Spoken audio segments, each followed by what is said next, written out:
பரந்தூர் சொல்லியாச்சு, இதை சொல்லியாச்சு. எஸ், சொல்லுங்க. மாநில அரசு சார்பிலே மத்திய அரசு ஆன்மீக நிலைப்பாடுகளாக ஆன்மீக பட்டுள்ளார். எந்த விதமான ஒரு கும்பகோணத்துக்கான வளர்ச்சி திட்டங்களோ கும்பகோணத்து பக்தர்கள் ஒரு கோடி பேர் வளர்ச்சிக்கான எந்த திட்ட வரைக்கும் செஞ்சுக்கலையா? கும்பகோணத்துல இருந்து ஒரு முக்கியமான ஒரு விஷயத்த பேச வேண்டி இருக்குது. கும்பகோணத்துல வர்ற 2028ஆம் ஆண்டு மகாமகம் வருகிறது.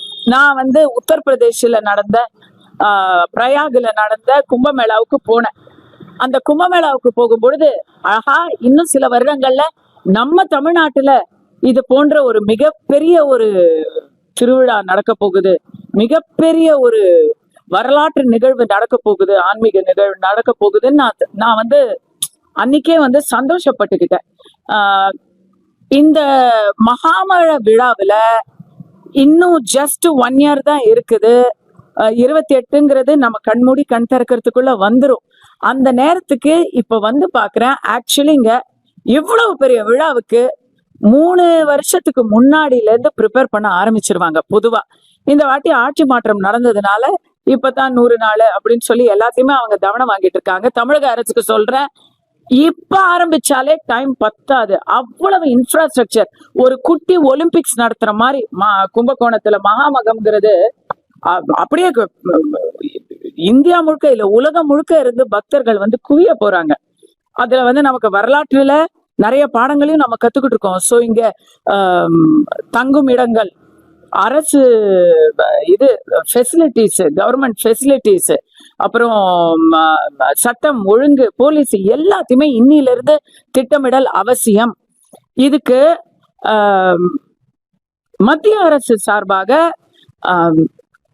ஏற்கனவே 1200 கோடி இதற்கு அலோகேட் பண்ணி வச்சிருக்காங்க. அதுல இருந்து தமிழக அரசு இந்த நிமிஷம் வரைக்கும் ஒரு பைசா கூட வாங்கலைங்க. ஏன்னா அவங்க இன்னும் ரெடியே பண்ணல. ரெடி பண்ணி கணக்கு கொடுத்தா மத்திய அரசு 1000 இல்ல எவ்வளவு ஆனாலும் இத ஒரு நம்ம நாட்டுக்கு ஒரு பெருமை இல்லையா, அத செலவு செய்ய தயாரா இருக்கு. பிரதமர் மோடி அவர்களே கூட கும்பகோணத்து மகாமகத்துக்கு வருவதற்கு ஆர்வமாக இருக்கிறார். அமித்ஷா அவர்கள் ஆர்வமாக இருக்கிறார். இத நம்ம பயன்படுத்திக்கணும். இன்னும் இங்க சாரி டு சே, என்னைக்கு மகாமகம் அப்படிங்கிற தேதியில கூட இன்னும் குழப்பம் நிலவிக்கிட்டு இருக்கு. ஆகம விதிகள் படி மார்ச் 9ஆம் தேதியிலிருந்து மகாமகம் துவங்குகிறது அப்படின்றது ஏற்கனவே 6 மாசம் முன்னாடியே கோவில்கள் தரப்புல இருந்தும் பல ஆன்மீக பெரியோர்கள் தரப்புல இருந்து சொல்லிட்டாங்க.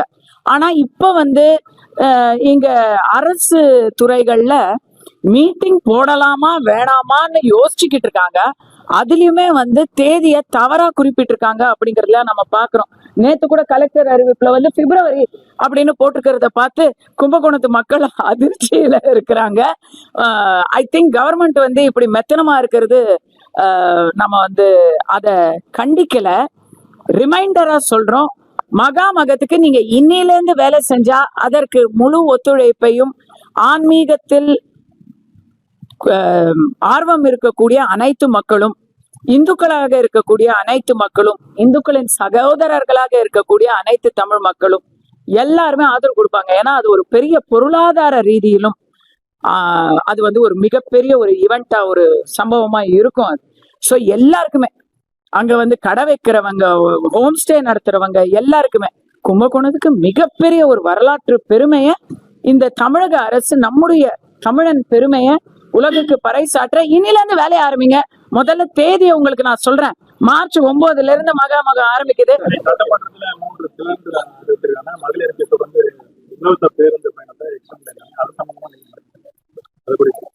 அவங்க தேர்தல் வாக்குறுதிகளை தான் அவங்க நிறைவேற்றணும். அதை கொஞ்சம் கொஞ்சமா அவங்க முயற்சி பண்றாங்க. ஆனா தமிழகத்தின் நிதி நிலைமையை கருத்தில் கொண்டு அதை அவங்களால முழுதா பண்ண முடியவும் முடியாது. அப்படி பண்ணா தமிழகத்துக்கு மிகப்பெரிய ஒரு டிஃபிகல்ட்டி சவாலாக இருக்கும்.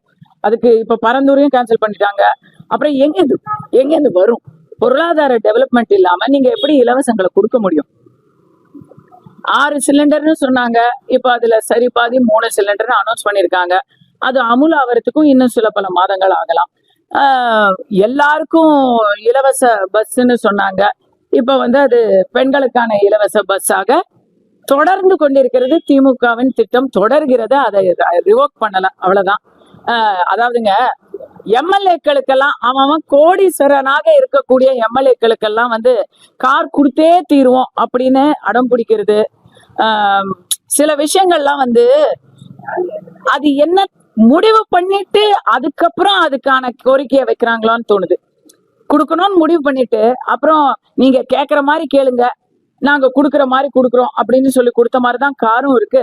அதே போலதான் ஒரு நகைக்கடைக்காரருக்கு வந்து முன்னமே முடிவு பண்ணிட்டு தாய்மாமன் சீர் அனௌன்ஸ் பண்ண மாதிரி இருக்குது. இது போன்ற சந்தேகத்துக்கு இடமான செயல்களை தாவேகா தொடர்ந்து செய்யுமானால் ஏற்கனவே இப்பவே காங்கிரஸ் இடைத்தேர்தலுக்குள்ளேயே ரப்சர் ஆயிமறாங்களோங்கிற ஒரு டவுட் வருது. ஏன்னா நேத்து வந்து விஜய் அவர்கள் ஃபார் பிஎம் அப்படின்னு ஒரு மேடையில பேசியிருக்கிறாங்க. இன்றைய சிஎம் நாளைய பிஎம் அப்படின்னு பேசியிருக்கிறாங்க. உடனே காங்கிரஸ் அதுக்கு மிகப்பெரிய மறுப்பை வந்து தெரிவிச்சிருக்கு. இதே போல பேறுகால விடுமுறை அப்படின்னு சொல்லி இவங்க சொன்ன திட்டத்துக்கு காங்கிரஸ் வந்து என்ன இது பாப்புலேஷனை கம்மியா இருக்குது அப்படின்னு மிகப்பெரிய எதிர்ப்பை தெரிவிச்சிருக்கிறாங்க. இடைத்தேர்தல்ல இவங்க வந்து மெஜாரிட்டியை தாவேக்காவே வாங்கிட்டாங்கன்னா காங்கிரஸ்ல இருக்கக்கூடிய 2 அமைச்சர்களுடைய இடம் ஆட்டம் காணுதோ அப்படின்னு எனக்கு இப்பவே டவுட் வருது. பார்ப்போம்.